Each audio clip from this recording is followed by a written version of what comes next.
Viral nga ngayon sa social media ang nasabing interview or guest ni Carlos Yulo at ng girlfriend nitong si Chloe San Jose sa Tony Talks, kung saan ang nasabi nga pong interviewer dito ay walang iba kundi si Miss Toni Gonzaga.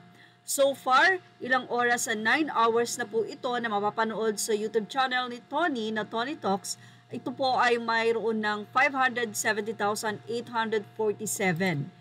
Well, ilan sa mga natakel ay ang pag-start ni Kaloy bilang Olympians. Siyempre, ang love story nila ni Chloe kung saan ito nag-start at hindi nga pinalampas din ni Toni Gonzaga na magbigay ng side of their story, si Carlos at itong si Chloe. Anyway, ayon kay Carlos, nagpatawad na siya at alam niya sa sarili niya na pinatawad niya na ang kanyang pamilya. And ang nais lamang ni Carlos ngayon ay yung peace, yung inner peace na kasama itong si Chloe San Jose. Actually, may isang part pa nga doon na tinanong nitong si Tony kung ano ba ang masasabi ni Chloe sa relasyon nila nitong si Carlos Yulo. Ilan sa mga naging pahayag ni Chloe ay ang pagkakaroon niya ng security.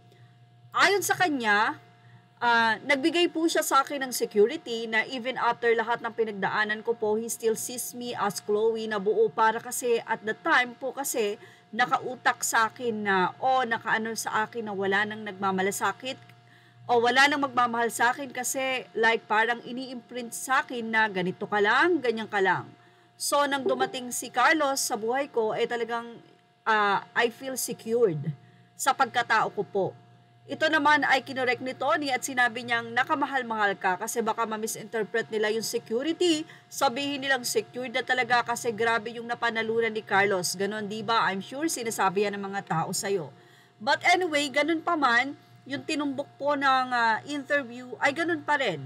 Makikita mo pa din na they are not yet ready to face the family of Kaloy dahil ito palang si Chloe ay nag-impake at lumayas din sa kanyang pamilya. Anyway, kung titignan nyo ang nasabing interview, si Carlos at si Chloe ay nagtagpo and they both have problem sa kanilang pamilya at nakita nila yung kanilang comfort sa isa't isa. Doon pumapasok ang nasabi nga pong nagkaroon sila ng mundo na ginagalawan nila na silang dalawa kasama yung mga tao na nandyan na nakasupport sa kanila. Actually, maraming nagsasabi na naging magandang ehemplo talaga si Chloe kay Carlos dahil nagbuti ito sa pagiging gymnast niya.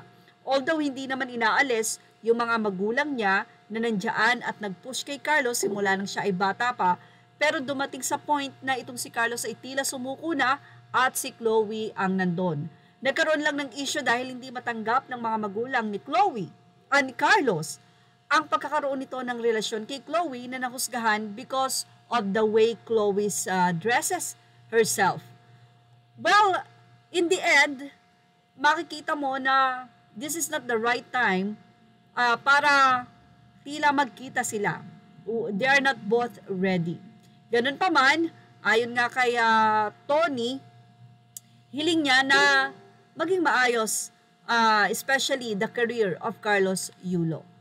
At sa ilang mga netizen, kahanga-hanga naman pala ang pag-start ng kanilang love story. Although may mga hindi pa rin pumabor sa mga naging pagbabahagi ni Carlos dahil makikita mo pa rin na kahit napatawad na niya ang kanyang mga magulang, hindi maitatanggi na nasakripisyo ang pagmamahal niya sa kanyang mga kapatid. Well, ano ang masasabi nyo about dito? Ilagay na ang inyong opinion sa ating comment section. Images are all credit to the rightful owners. Thank you for watching Showbiz Now.